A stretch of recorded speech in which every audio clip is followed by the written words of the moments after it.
कवि सम्मेलन देख देख के घर की शीला देवी को शेर और शायरी का बुखार चढ़ गया था। अब वो सीधे मुंह किसी को जवाब ही नहीं देती थी। उनके पति और उनका बेटा तो काम करने घर से बाहर चले जाते थे और उनकी शायरी झेलनी पड़ती थी बहू रेणु को। अब सास बोलती नहीं, अर्ज करती थी, संदूक पे रखी संदूक, संदूक में रखे झुमके, बहू झुमके निकाल के दे मेरे, कहाँ लगा रही है ठुमके। माँ जी, झुमके तो आपके निकाल दूंगी मैं, लेकिन आपके दिमाग से ये शायरी का भूत कैसे निकलेगा? छोटे लोग नहीं समझेंगे, शौक बड़ा, तू अपने काम से काम रख, मेरे काम में मत टांग अड़ा। बात है, लेकिन हर चीज में अपना शौक डाल देने से जग हंसाई हो सकती है सासू माँ। अरे मैं हूँ एक नंबर कलाकार, कोई ऐसी वैसी घर के कामों में उलझी, समझोगी मेरी कला नहीं। ठीक है माँ जी, आप नहीं समझती तो कोई, मैं आपके झुमके ही निकाल कर दे देती हूँ। बहू सास के झुमके निकाल कर देती है और वहाँ से बहू अपने पति से शिकायत करती है, सुनिए जी, आप माँ को कुछ समझाते क्यों नहीं? अरे क्या समझाना है माँ को? अरे अपनी शायरी थोड़ी कम करे ना। अरे तुमको उनकी शायरी से क्या दिक्कत है? अरे मुझे नहीं, पर पड़ोस में सब लोग हंसते हैं, कहते हैं बुढ़ापे में लोग सठिया जाते हैं, लेकिन शीला जी तो शायर हो गई हैं। अरे लोगों का काम है कहना, लोगों की बातों का क्या टेंशन लेना। अरे वाह, मैंने भी शेर कह दिया, वाह वाह वाह वाह। देख लो, तुमसे किसी ने कहा नहीं और तुम्हारे सामने कोई माँ की बुराई नहीं करता तो तुमको फर्क नहीं पड़ रहा। अरे तुम खामखा की बात का बतंगड़ बना रही हो। चलो चाय बना कर ले आओ मेरे लिए, साथ पियेंगे, कोई ढंग की बातें करेंगे। रेणु चाय बनाने लगती है। पहले वो अपने पति को चाय देती है, फिर सास को और आखिर में अपने ससुर को। लेकिन वो देखती है कि ससुर जी कुछ परेशान से हैं। क्या हुआ ससुर जी, कोई बात हो गई है क्या? अरे तेरी सास बात बात पे शायरी करती है। कल मैंने पूछा कि खाना खाया तो तेरी सास ने क्या जवाब दिया पता है? अरे गलती की और आरोपी ने कोड़े खा लिए फटाफट, खाना तो नहीं पर पकोड़े खा लिए झटाझट। अब बता क्या जवाब दूं इस बात का?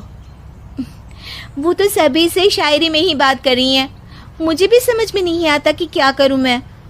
बेटा उसको उसी की भाषा में जवाब देना पड़ेगा।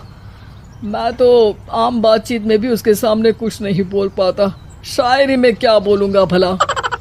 ससुर ने जैसे ही कहा कि उसको उसी की भाषा में जवाब देना पड़ेगा, बहू को ये बात जच गई।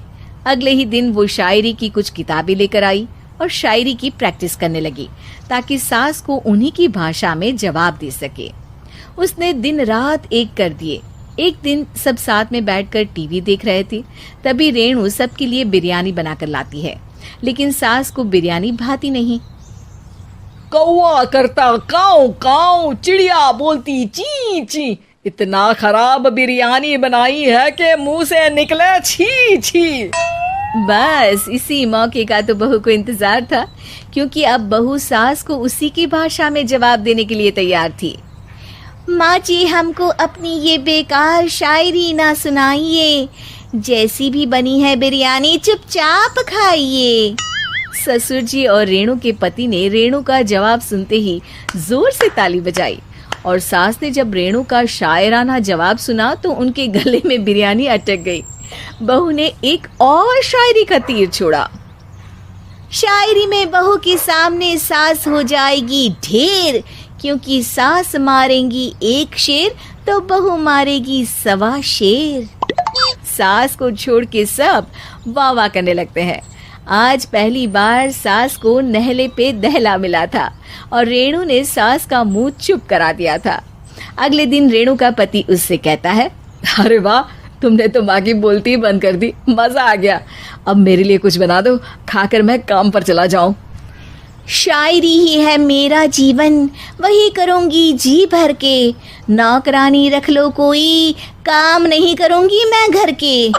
अरे तुम क्या माँ जैसी हरकतें करने लगी, सीधे सीधे बात करो ना। हो गई कल शायरी, रोज थोड़ी ना करोगी। शीशी भरी गुलाब की पत्थर पे फोड़ दो, जो मुझे शायरी से रोके उसके कान मरोड़ दो। पति घबराकर वहां से चला जाता है और बाहर उसके पिताजी के पास जाकर बैठ जाता है। दोनों अपनी बीवियों की शायरी से परेशान है। ससुर को पछतावा होता है कि क्यों उसने बहू को सास की भाषा में ही जवाब देने का आइडिया दिया। अब तो घर में दो दो शायर हैं। दोनों एक साथ दुखी स्वर में कहते हैं, हम दोनों की ही बीवियां जब से शायर हो गई है, क्या बताएं, जिंदगी एक फटा हुआ टायर हो गई है।